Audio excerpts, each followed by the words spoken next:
Oiê, seja bem-vindo à sua aula semanal de cosmetologia aqui no meu canal do YouTube. Eu sou a Dani Marcato, sou química e mestre em ciências farmacêuticas com ênfase em cosmetologia. E toda quinta-feira a gente tem uma aula aqui às 17 horas sobre algum tema da cosmetologia. Então já deixa aqui nos comentários quais temas você quer para as próximas aulas que eu vou trazendo para vocês. Bom, antes da gente começar a aula de hoje, quero pedir para você se inscrever aqui no canal e compartilhar esse vídeo para ele chegar até mais pessoas, porque o tema da aula de hoje é extremamente importante, que é química e os cosméticos. Eu já contei para vocês algumas vezes que quando eu estava na graduação eu não tinha nenhuma disciplina relacionada à cosmetologia, eu me sentia extremamente perdida, eu achava que era uma coisa totalmente fora da cosmetologia, a química, né, não estava interligada, mas eu não sabia que, na verdade, é muito mais próximo do que eu imaginava, né? Porque eu não tinha tido uma disciplina na graduação que eu não poderia atuar nessa área. Então, a gente vai falar sobre esse tema que é muito, muito importante. Você já sabe, se você tiver alguma dúvida, manda aqui nos comentários que depois eu vou respondendo vocês. Mas antes da gente começar essa aula, eu quero lembrar uma coisa muito importante para você. Química é uma ciência. Então, a química, gente, ela estuda os materiais, as substâncias. Então, a química, ela está por trás de tudo. A gente não existe sem química. Então, a gente tem que parar com a mania de ficar relacionando a química a coisas ruins. Muitas vezes a gente vê aí, falando agora do setor de cosméticos, uma propaganda de um cosmético sem química. Gente, não existe, tá? Não existe nada sem química. Existem produtos sem substâncias nocivas à saúde. Então, qualquer um cosmético que é regularizado na Anvisa, ele vai ter substâncias que não sejam nocivas à saúde, porque tem uma série de regras que as empresas têm que seguir, tá? Mas esse negócio de ficar querendo falar que cosmético natural é melhor porque não tem química, gente, coisa natural também tem química, tudo tem química. Então, para a gente começar essa aula, gravem isso. A química está em tudo, a química é uma ciência muito importante. Então, não vamos esquecer dessa ideia para a gente entender o que eu vou falar aqui hoje. Bom, vou compartilhar aqui com vocês a minha tela para a gente começar a nossa aula aqui de hoje. Bom, aqui a gente tem vários cosméticos, a gente tem o álcool em gel, uma espuma de limpeza, um spray de cabelo, um esmalte, um batom, uma água micelar, e eu quero que você pense aí, o que todos esses cosméticos têm em comum do ponto de vista da química? Vou beber uma água aqui, vou dar um tempinho para você pensar. Bom, gente, do ponto de vista da química, essas substâncias esses produtos são colóides. E o que são colóides? Bom, a gente tem duas definições para os colóides. A gente tem uma definição mais clássica e uma definição mais moderna. Na definição mais clássica, a gente sabe que os colóides são uma mistura heterogênea com pelo menos duas fases diferentes. Então, a gente vai ter duas fases diferentes em que uma fase está dispersa na outra.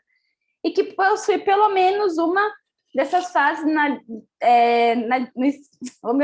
no intervalo da escala coloidal, que é de 1 a 1000 nanômetros. Ou seja, então, uma dessas fases vai ter partículas tão pequenininhas que elas vão estar na escala coloidal. Então, a gente tem uma fase dentro da outra, que uma delas vai estar na escala coloidal. Tudo bem até aqui? E a gente tem uma definição mais moderna, que essa definição mais moderna trouxe um novo conceito para a gente, que fala o seguinte, que a gente tem propriedades coloidais alcançadas devido ao aumento da área. Que área é essa, gente? A área superficial. E essa definição divide os colóides em liofóbicos e liofílicos. Mas o que são colóides liofóbicos e liofílicos? Bom, os liofóbicos são aqueles colóides que as fases elas não têm nenhuma afinidade entre elas, então elas são immiscíveis. Já os liofílicos, as fases têm afinidade entre elas, então apesar de serem colóides e estarem nessa escala coloidal, elas conseguem ter uma miscibilidade diferente dos outros tipos. Então, continuando aqui, vamos para os tipos de colóides liofóbicos. Bom, dentro dos colóides liofóbicos, a gente tem as emulsões, que são misturas de duas fases líquidas. Então, a gente tem um líquido dentro de outro líquido e a gente vai formar emulsão. Por exemplo, hidratante facial aqui da Trelore é uma emulsão. A gente também tem as suspensões, que são aquelas em que uma fase vai ser sólida e a outra fase vai ser líquida. Um exemplo de suspensão, o esmalte, a gente tem os pigmentos suspensos numa fase líquida. A gente também tem as espumas líquidas, que são misturas de gás com líquido. No caso da espuma líquida, gente, o sistema de formação da espuma vai ser quando ela passar aqui pela válvula, que vai acontecer com que tenha incorporação do gás e ela forme a espuma. A gente também tem dentro dos coloides biofóbicos as espumas sólidas, que são aquelas que são uma mistura de gás, uma fase sólida e uma fase gasosa.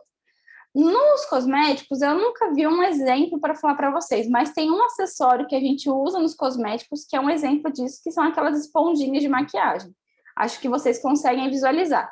Ela é uma espuma sólida. Nós também temos os géis, e se teve uma coisa que nós utilizamos nos últimos anos foi os géis, né, que são os álcool em gel. Por exemplo, a gente tem uma fase que é líquida e uma fase que é sólida, vai formar as redes e vai formar um gel.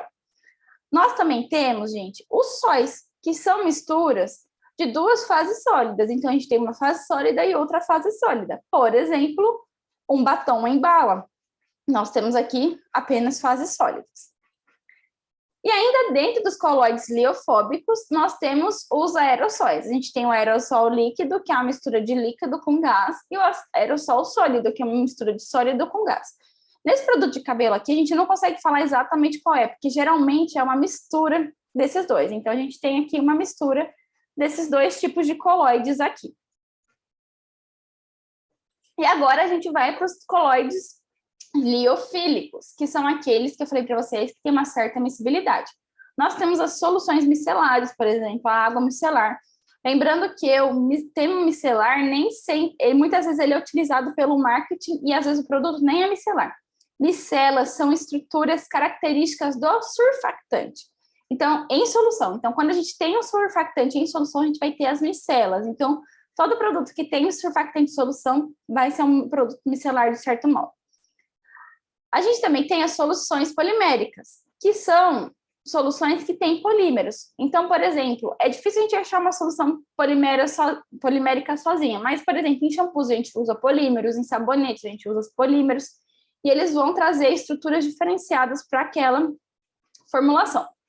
E também temos os cristais líquidos, que são esse tipo de organização aqui, que as micelas conseguem fazer, e para a gente falar deles, a gente tem que aprofundar muito mais. Então, só aguardem aí que os cristais líquidos são tipos de coloide, tá? E eu falei para vocês da definição moderna que menciona a área superficial. Então, quando a gente tem o aumento dessa área superficial, a gente consegue propriedades interessantes ao produto. Quais são essas propriedades? Misturar ingredientes immiscíveis, por exemplo, a gente consegue fazer com que esses ingredientes misturem. Propriedades reológicas, então a gente consegue trazer um sensorial, uma textura diferenciada para o nosso cosmético, tá? Então, tudo isso a gente consegue com o aumento da área superficial. E parece incrível, e é incrível. Só que quando a gente fala em área superficial, a gente pode ter um problema, porque quando a gente aumenta, para a gente aumentar a área superficial, a gente precisa romper com outra coisa, a gente precisa reduzir a tensão superficial. E o que é a tensão superficial ou interfacial? É a tendência que as moléculas do líquido têm de serem puxadas para o corpo do líquido. Ou seja, as moléculas, gente, vou pegar aqui, por exemplo, o meu copo de água para vocês verem. As moléculas, elas não querem ficar aqui na superfície interagindo, elas querem interagir entre elas. Isso faz com que a gente tenha uma alta tensão aqui na superfície. E se a gente tiver dois líquidos juntos, a gente vai ter uma tensão entre as interfaces. Isso acontece por conta das interações intermoleculares. Então, se eu estou falando da água, a gente tem ligações de hidrogênio aqui. São interações muito fortes. Então, quanto mais forte a interação, maior vai ser a minha tensão superficial ou interfacial, e isso vai diminuir a minha área. Então, para eu aumentar a minha área, eu preciso reduzir a minha tensão superficial ou interfacial. E como a gente faz isso? A gente pode fazer isso aplicando energia. A gente pode pôr aquecimento, por exemplo, a gente pode aplicar agitação. E quando a gente fala de emulsões, por exemplo, é uma forma de a gente fazer as emulsões. Agitar a emulsão faz com que a gente consiga aumentar a área superficial também.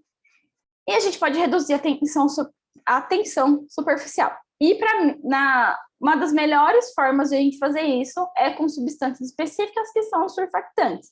Os surfactantes, eles vão se adsorver na interface, fazendo com que a gente consiga reduzir a tensão e aumentar a área.